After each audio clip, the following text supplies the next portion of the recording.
Maddock films వాళ్ళు horror comedy universe create చేసి first స్త్రీ భేడియా మొంజియా ఇప్పుడు స్త్రీ 2 దీని తర్వాత ఇప్పుడు ఇది లేటెస్ట్గా థామా ఇది ఒక వెంపైర్ జోనర్ మూవీ. ఎందుకంటే ఇప్పుడు రీసెంట్గా వచ్చిన లోకా మూవీ ఏ విధంగా దాంట్లో వెంపైర్ని హీరోగా చూపించాడో ఇది anti hero type movie story ఏంటి, మెయిన్ కాస్ట్ ఎవరో చూద్దాం.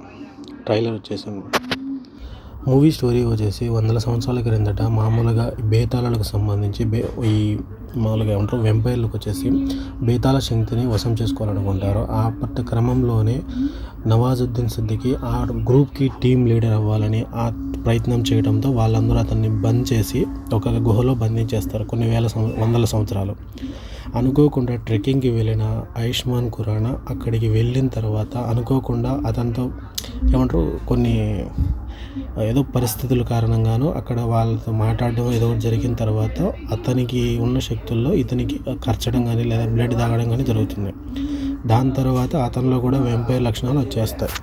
ఇక్కడ దగ్గరున్న లేదంటే దానికి తెలిసినట్టుగా రష్మికకు తెలియడంతో దాని తర్వాత రష్మిక తనకి మొత్తానికి మార్పులు చేర్పులు ఏ విధంగా వస్తాయి, ఎలా వస్తాయి, దాని తర్వాత ఎలా బ్రతకాలి, ఏం కథ అనేది అన్నీ తెలిసేలా చేస్తుంది. బహుశా వెంపైర్కి అలాగే వెంపైర్ తెగకి రష్మికకు ఏదో కనెక్షన్ ఉంటుంది. అది ఆపోజిట్ ఏంటి అనేది తర్వాత చూద్దాం. ఎందుకంటే వెంపైర్ లక్షణాలు చూపించడం అలాగే రష్మికకు ఎండలో కూడా తిరిగినా ఏం కాకపోవడం ఇవన్నీ దాంట్లో సింబాలిక్గా మనకు చూపిస్తూ ఉంటారు. ఆయుష్మాన్ ఖురానా మామూలుగా వెంపైర్గా మారడం మొదలుపెట్టిన తర్వాత దాని తర్వాత తనలో వచ్చిన మార్పులు దాని తర్వాత అసలు రష్మిక ఎందుకు తనతో పాటు ఉంది అనేది క్వశ్చన్ మార్క్ స్టార్ట్ అవుతుంది. ఎందుకంటే తను ఎప్పుడూ ఒక సెంచరీకి ముందు ప్రేమించిన తన ప్రేమికుడు తన మాదిరి మళ్ళీ పుట్టాడు అనే ఉద్దేశంతో తన వెంట ఉంటుందని ఇంటర్వెల్ బ్యాంగ్లో తెలిసే అవకాశం ఉంటుంది. అంతలోపలే తనలో వచ్చే మార్పులన్నీ తన తాత అయిన పరశురావులు గమనిస్తూ ఉన్నప్పుడు ఇప్పుడు సాధారణ మనుషులు ఇట బేతాళులుగా వెంపైర్లుగా మారిపోయినారంటే ఏ విధంగా ఆశ్చర్యపోతారో భయపడతారో అదేవిధంగా పరశురావులు కూడా భయపడి మనకు ముంజియాలో ఏ విధంగా అయితే సత్యరాజ్ గెస్ట్ రోల్ అపీరియన్స్గా ఇచ్చేసి తాంత్రిక మాంత్రిక విద్యలు తెలిసినట్టుగా అది ఇది చెప్తాడు కదా, ఆ కైండ్ ఆఫ్ స్టోరీని కొద్దిగా యాడప్ చేశారు. దాని తర్వాత ఏ విధంగా అయినా సరే వీళ్ళకు ఒరిజినల్ పవర్ అంటే బేతాళుడు అదే వెంపైర్ కరిచిన తర్వాత ఇన్ని రోజుల తర్వాతనే పూర్తిగా కన్వర్షన్ ఉంటుంది కదా, మారిపోవడం. దాని పర్టికులర్ టైంలో వచ్చినంత వరకు కొద్దిగా కామెడీ సీక్వెన్సెస్ జరుగుతూ ఉంటాయి. పంచాయత్తో ప్రహ్లాద్గా బాగా ఫేమస్ అయిపోయిన ఈయన ప్రొడ్యూసరే కానీ క్యారెక్టర్ ఆర్టిస్ట్గా ఇప్పుడు రిలీజ్ అయ్యారు వచ్చాడు.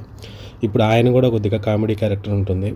ఈ విధంగా ఉన్నప్పుడు మళ్ళీ ఏ విధంగా ఆయుష్మాన్ ఖురానా రష్మిక మందానా అలాగే దాని తర్వాత క్యామియోగా వచ్చిన వీళ్ళంతా ఎలా అనేది పవర్స్ను తెలుసుకోవడం కానీ దాని తర్వాత స్పైడర్ మ్యాన్ మూవీలో ఏ విధంగా పవర్స్లు చెకింగ్ చేయడము దాని తర్వాత అసలు దాని స్ట్రెంగ్త్ ఏంటి ఏమేమి గొప్పతనం ఉంది అని కనుక్కోవడం దాని తర్వాత ఏ విధంగా అసలు వెంపైర్ తెగకు ఆయుష్మాన్ ఖురానాకు సంబంధం ఏంటి అనేది అసలు బేతాళుడుగా శక్తిని పొందడానికి ఇట నవాజుద్దీన్ సిద్దికి ఏమేమి చేస్తున్నాడు, అసలు నవాజుద్దీన్ సిద్దికిని ఎందుకు బంద్ చేశారు, ఈ తెగకు సంబంధించిన కథ బ్యాక్ స్టోరీ మొత్తం అంతా మనకు మూవీలో తెలుస్తుంది.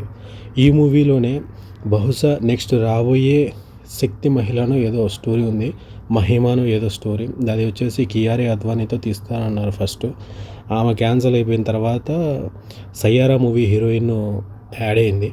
ఆమెతోనే ఆ మూవీ కొత్త లుక్ ఇంకా రావచ్చు. దాంట్లో శ్రద్ధా కపూర్ మెయిన్ లీడ్ విలన్గా అంటే ఫస్ట్ 2 పార్ట్లలో స్త్రీలో హీరోగా కనిపించింది, ఇప్పుడు విలన్గా కనిపించబోతుందని చెప్పారు.